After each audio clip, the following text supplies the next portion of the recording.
हमेशा मोटिवेट कैसे रहें। कुछ समय तक तो हम मोटिवेट रहते हैं, लेकिन कुछ समय बाद सब कुछ भूल जाते हैं और ज़िंदगी में मोटिवेशन जैसी कोई चीज़ भी होती है ये मालूम भी नहीं होता। हम सबका बार बार ये सवाल भी होता है कि हमेशा मोटिवेट कैसे रहा जाता है। मोटिवेशन क्या होता है? क्या मोटिवेशन लाइफ में बहुत ज़रूरी होता है? बिना मोटिवेशन हम कुछ नहीं कर सकते?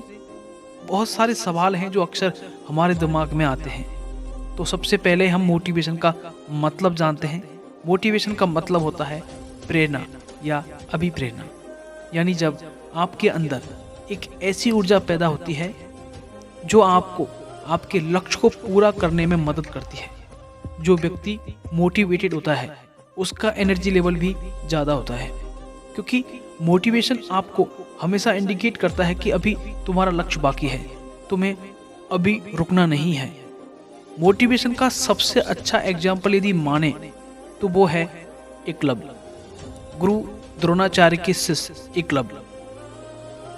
एकलव्य एक ऐसा बालक जिसे धनुर्विद्या सीखने की एक ऐसी रुचि थी कि वह चोरी चुपके गुरु द्रोणाचार्य द्वारा बताई हुई सभी बातों को बड़े ध्यान से सुनता था और सुनने के बाद घर आके प्रयास करता था।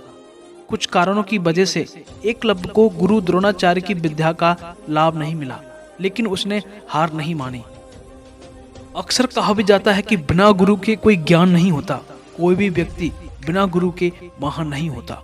लेकिन एकलव्य की बात करें तो एकलव्य ने जो भी सीखा था वो चोरी चुपके सीखा था। यानी एकलव्य के लिए गुरु द्रोणाचार्य एक मोटिवेशन गुरु साबित हुए।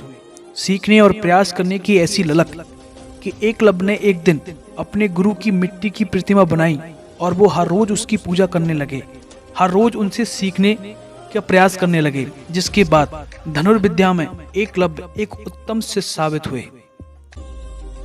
एकलव्य का उत्तम शिष्य होने में सिर्फ उनका मोटिवेशन ही नहीं था, बल्कि उनका डिसिप्लिन भी था। याद रहे, मोटिवेशन कभी कभी समय के साथ ऊपर नीचे हो जाता है। यानी कि आज मोटिवेट हैं हम, कल किसी ने कुछ कह दिया तो डीमोटिवेट भी हो जाते हैं। लेकिन डिसिप्लिन आपको आपके पथ से पथ भ्रष्ट नहीं करता, ये आपको आपके मोटिवेशन के साथ बांधे रखता है। डिसिप्लिन का उदाहरण समझें ट्रेन की दो पटरियां। इन दोनों के बीच आपस में एक संबंध होता है, यानी कि एक साथ सीधी रहना। दोनों के बीच गैप भी बराबर होता है। यदि कभी ऊपर नीचे होती है तो ट्रेन पलट सकती है। इसी प्रकार जिंदगी में मोटिवेशन के साथ डिसिप्लिन भी जरूरी होता है। इसलिए हमेशा सीखते रहो, कुछ हासिल करने की जिज्ञासा रखें और आगे बढ़ें। यही मोटिवेशन है।